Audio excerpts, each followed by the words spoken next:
Dizem assim, igreja, que há momentos tão difíceis que a gente não consegue acreditar, não é verdade? Até parece que Deus não existe. É tão difícil de suportar. Aí diz assim, nada ainda está perdido. Deus testa a nossa fé. E Ele sempre prova para o inimigo o quanto Ele ama você, o quanto Ele ama nós. E à espera de um milagre, a fé é um dom de Deus. Você tem que crer na palavra que Deus prometeu. Pois a fé que ainda não perdeu, olha, se ainda respira, é porque não morreu. Esse é um cântico, é um hino, é um louvor em que alguém no passado fez. Como diz também que no passado não ficou tudo aquilo que tu fez, os combates que enfrentou, quantas coisas te afligiu, mas nenhuma delas te venceu. Porque o Deus maravilhoso e imortal que habita no céu, o Deus de Abraão, Deus de Isaac, Deus de Jacó, Ele sempre disse que seria o teu escudo, o teu broquel. Ele disse que o sol não ia te molestar de dia e nem a lua de noite. Ele também disse para você confiar na palavra dele. Ele disse que estaria contigo. Ele disse que estaria no teu deitar, no teu levantar, no teu falar. Ele disse que você ia passar prova, ia passar tentação, ia passar luta.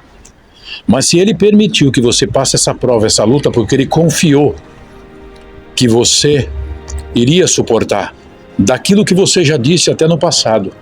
O que você disse no passado? Pela vida ou pela morte, Senhor, eu vou te servir. Lembra de Pedro? Ah, Senhor, nunca vou te negar. Eu nunca. Mas o Senhor sabe, igreja, que nós somos frágeis humanos, sujeitos ao erro, sujeitos a tanta coisa.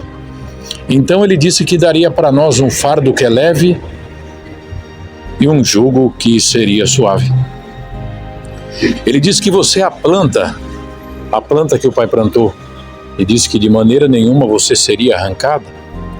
E Ele disse que no dia que Ele te arrancar desta terra, Ele mesmo sendo o lavrador da tua alma, sendo aquele que te sustenta, que te rega de virtude, de poder e de graça, Ele disse que um dia vai te arrancar deste mundo e vai te plantar num novo jardim, aonde não haverá luta, aonde não haverá prova, aonde não haverá angústia, aonde não haverá tentação, aonde não haverá enfermidade que assola o teu corpo, nem escuridão.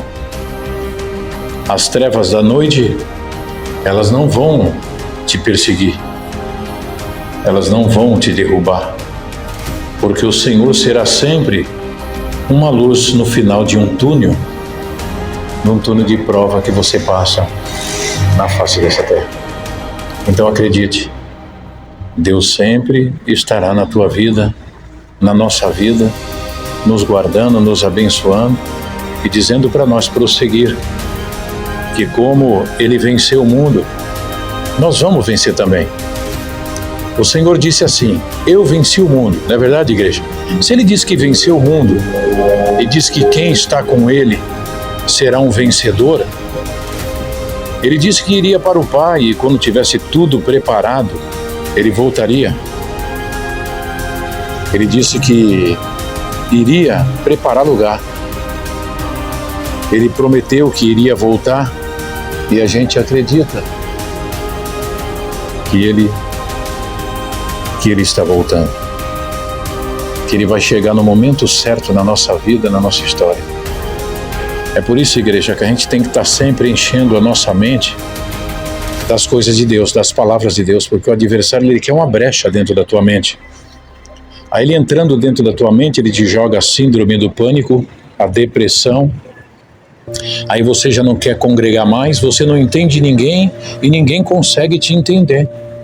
Só vão dizer que você está delirando, porque o Senhor também sabe que a prova demais enlouquece até o justo. Então vamos prosseguir, igreja, caindo, levantando, mas acreditando que esse Deus poderoso e imortal que habita nos pináculos mais altos e elevados do céu não vai nos deixar, não vai nos abandonar. Ele disse que ainda que nós estejamos mortos, Ele nos daria a vida de volta. E a gente acredita que Ele faz isso sim, igreja. Porque naquele tempo, na aldeia de Marta, de Maria, né? Estava ali um homem chamado Lázaro. Lázaro era irmão delas. E de repente a morte o cercou. O Senhor não estava ali. Mas aonde Ele chega, Ele diz que é vida. E a vida chegou na aldeia de Betânia.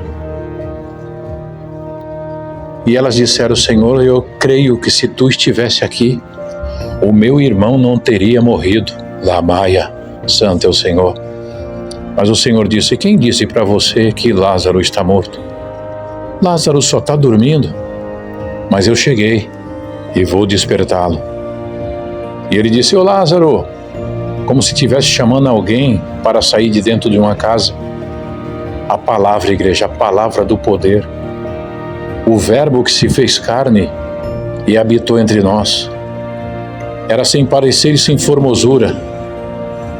E quem olhava para ele, nenhuma beleza víamos para que o desejamos. Ele era desprezado e o mais indigno entre os homens. Como homem de dores experimentados nos trabalhos. E ninguém dava valor para ele. Era desprezado de muitos, mas aquele que o recebeu, Ele deu-lhe o poder de serem feitos filhos de Deus.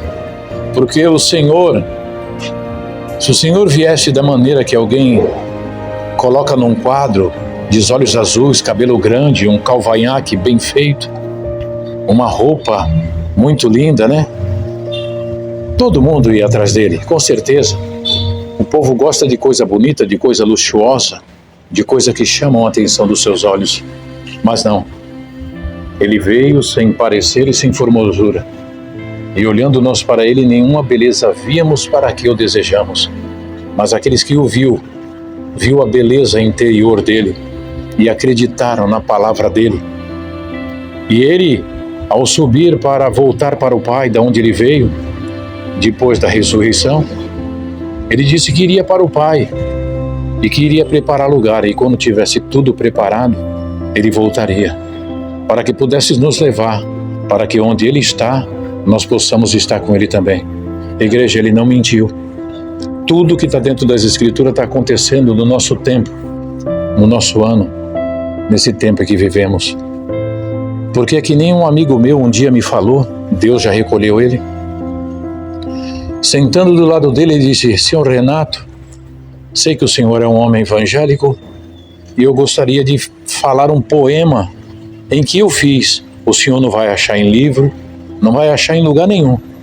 Vai achar só aqui, que eu queria falar para o senhor. E eu falei: pode falar, Pedro. O nome dele se chamava Pedro Augusto de Melo. Tinha câncer na próstata e Deus o recolheu. E ele narrando para mim as coisas, ele começou a dizer: é assim, seu Renato, o poema.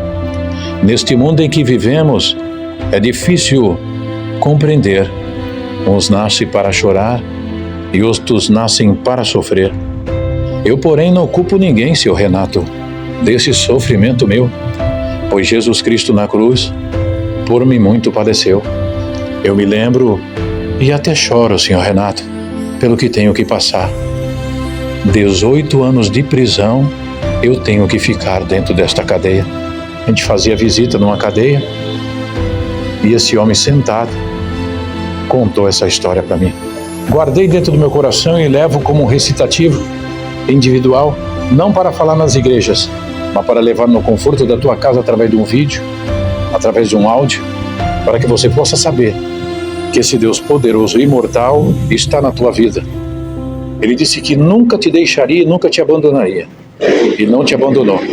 Por mais que te joguem dentro de uma cova de leões, por mais que te joguem dentro de uma fornalha, por mais que te joguem dentro de poços fundos, o Senhor sempre estenderá uma cordinha de misericórdia e te tirará do fundo do poço. Porque Ele disse que estaria contigo, que o sol não te molestaria de dia, nem a lua de noite, e que Ele seria sempre o teu guardião, o teu escudo, o teu broquel. E Ele está sendo até hoje, igreja.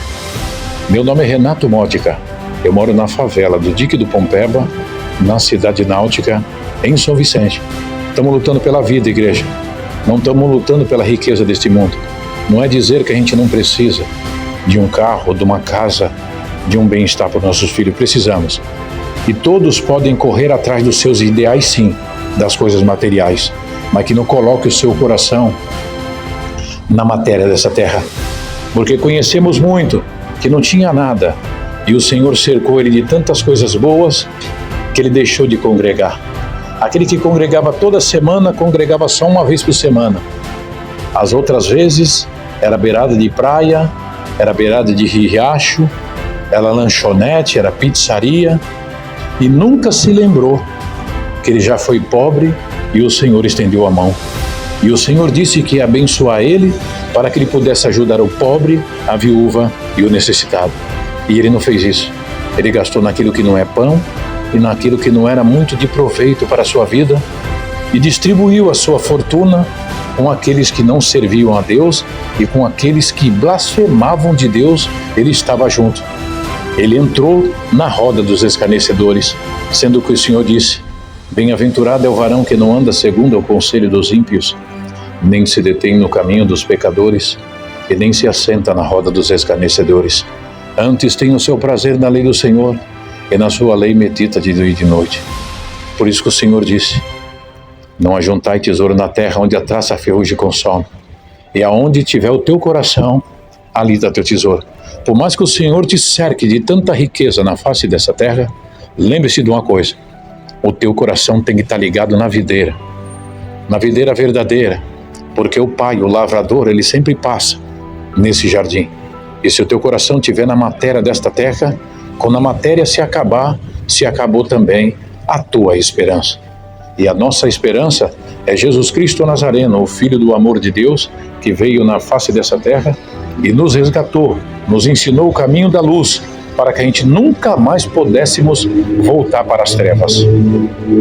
E aqueles que voltaram por carro, por luxúria, por dinheiro, por status, eles nunca mais voltarão para a graça de Deus, porque se venderam, trocaram a graça de Deus por um prato de lentilha. Dá glória ao teu Criador, igreja.